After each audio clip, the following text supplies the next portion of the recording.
अस्सलाम वालेकुम। मेरा नाम है ज़ीशान उस्मानी। आज की ये वीडियो बहुत इंटरेस्टिंग है। इसमें मैं आपको एक वाक़या सुनाऊंगा। ये वाक़या है आलू लेके आने के ऊपर। तो यही वीडियो का टॉपिक है, आलू आलू लेकर आए। तो हम समझ लेते हैं कि ये मेटाफोर किस चीज़ का है। मेरा एक दोस्त है अब्दुल्ला, उसने मुझे कहानी सुनाई कि उसके बचपन में उसके वालिद साहब ने उसके बड़े भाई को बोला कि शाम में घर में आलू पकेंगे और आप आलू लेकर आ जाइए, और उनको कुछ पैसे थे वो दे दिए। अब ये बात हो रही है सुबह की, सुबह जाते हुए। तो वो एक्सपेक्ट कर रहे थे कि दोपहर तक आलू आ जाएंगे। खैर दोपहर में जब भाई वापस आए तो उनसे पूछा कि आप आलू लेकर आए? तो भाई ने बोला कि जी मैं तो आलू लेके नहीं आया क्योंकि मैं भूल गया। तो वालिद साहब को बड़ा गुस्सा आया, तो उन्होंने उनसे पैसे ले लिए और दूसरे बेटे को दे दिए कि ऐसा करें जी, आप आलू आप लेकर आ जाएँ। वो बेटा चला गया। वो वापस आया, उससे कुछ आलू लेकर आया तो बोले जब वो मैं जा रहा था लेकिन रास्ते में वो क्रिकेट मैच मुझे खेलना था, मैं वहाँ गया, वहाँ से वहाँ निकल गया, वहाँ से वहाँ निकल गया, मार्केट तो रास्ते में नहीं आई। अब खैर घर में जो ख़वातीन थी उन्होंने दाल रोटी जो भी थी घर में वो पका लिया, आलू नहीं पके। तीसरे भाई को बोला कि तुम चले आओ आलू लेने के लिए। वो गया, वापस आके बोलता है जब वो मगरिब की नमाज़ हो रही थी मैं वहाँ चला गया, उसके बाद गया तो मार्केट बंद हो गई।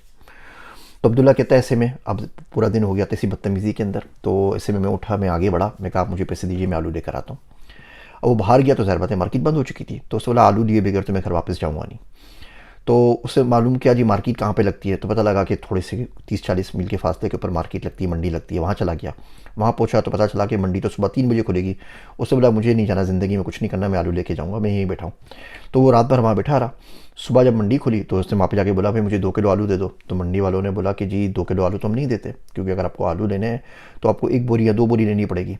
खैर उसने बोला आप मुझे 2 बोरी आलू दे दीजिए। 2 बोरी आलू ले लिए। अब प्रॉब्लम ये हुआ कि आलू को उठाए कैसे, 2 बोरी तो उससे नहीं उठ सकती बच्चे से। फिर उसने एक वो रेडे वाले से बात की, उसको किराए पे लिया, मंडी से वापस आया, जो गांव थी जो भी शहर था वहाँ की मंडी के ऊपर, वहाँ पे 2 बोरी उससे आलू थे वो बेच दिए और अपने लिए उसने एक धड़ी आलू की निकाल ली, मतलब 5 किलो आलू निकाल लिए। अच्छा घर वालों को पता नहीं था, बच्चा गायब है रात भर से, खैर उनको फिक्र भी नहीं थी। सुबह बेचारा वापस पहुँचा तो अब्बू के हाथ में उसने वो जो आलू थे 5 किलो आलू रखे, जो पैसे उन्हें दिए थे वो पैसे रखे, जो मुनाफा कमाया था 100-200 रुपये वो मुनाफा भी रख दिया। इसका फ़ायदा ये हुआ कि उसके बाद वो मशहूर हो गया पूरे ख़ानदान के अंदर कि बच्चा आलू लेकर आता है। उसके बाद उसको काम भी मिलते रहे, वो काम करता भी रहा लोगों के।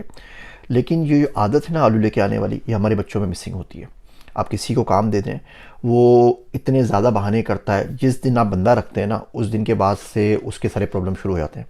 आप बंदा रखते हैं और अगले दिन ही उसके घर किसी का इंतकाल हो जाएगा। अब समझ में नहीं आता कि वाकई ये कोई जॉब की नहूसत होती है पाकिस्तान में, या सबके सब एक ही किस्म के ड्रामे कर रहे होते हैं कि आपने आज जॉब दी और कल उसके घर में किसी का इंतकाल हो गया, और उसके बाद वो बोलेगा जी कोई बीमार हो गया, उसके बाद उसकी गाड़ी का टायर पंक्चर हो जाएगा, उसके बाद कोई ना कोई होगा।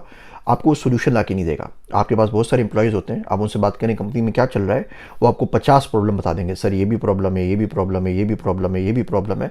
सोल्यूशन कोई भी नहीं बताएगा कि प्रॉब्लम आया था तो उसका सोल्यूशन क्या हो सकता है, या ये प्रॉब्लम आया था इस प्रॉब्लम को मैंने किस तरीके से सॉल्व कर दिया है। हमारे से हमारी इतनी ज़िंदगियों के अंदर बहुत सारे मसले आए हुए होते हैं, और जो इस आलू लेके आने वाली टेक्निक से सॉल्व हो सकते हैं, हम वो आलू लेके नहीं आते। हम मौज़ों का इंतज़ार करते रहते हैं कि कोई मौज़ा आ जाए, कोई चमत्कार हो जाए, कहीं से कोई बंदा आए मेरा हाथ पकड़ ले उससे निकल जाए, कोई चीज़ ऐसी जहन में आए, कोई बंदा बस मुझसे मिल ले, अब मुझे 5 बजे मिनट सुन ले मुझे, तो मैं उसको इतना इंप्रेस कर लूँगा कि अपनी जायदाद मेरे नाम कर देगा।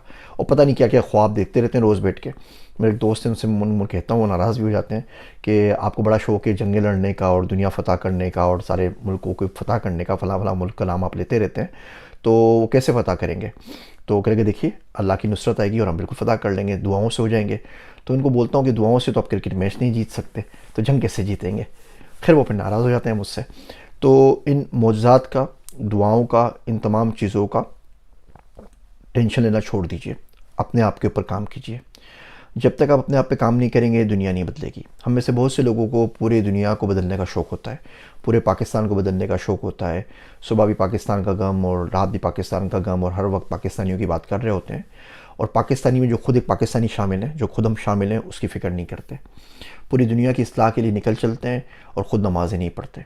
पूरी दुनिया को लेक्चर दे रहे होते हैं, व्लॉग्स बना रहे होते हैं, किताबें लिख रहे होते हैं, और अपनी नमाज़ रह जाती है। ये कोई इतनी अच्छी राह नहीं है। ऐसा करने से होता ये है कि दिल सियाह हो जाता है।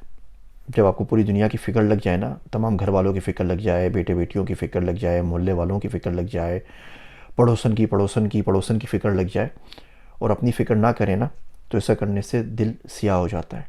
और ये कोई इतना अच्छा रास्ता होता नहीं है। पे इस रास्ते से खैर बड़ी मुश्किल से निकलती है। उम्मीद है मेरे छोटे छोटे रिमाइंडर्स आपको पसंद आएंगे और आज के बाद ज़िंदगी में आप आलू लेकर ज़रूर आएंगे। और इन आलू लाने की वजह से ज़िंदगी में अगर कोई बेहतरी या बदलाव आए तो मुझे कमेंट सेक्शन में ज़रूर बताइएगा। मेरी बातें सुनने का शुक्रिया। मैं हूँ आप सबका ज़ीशान उस्मानी।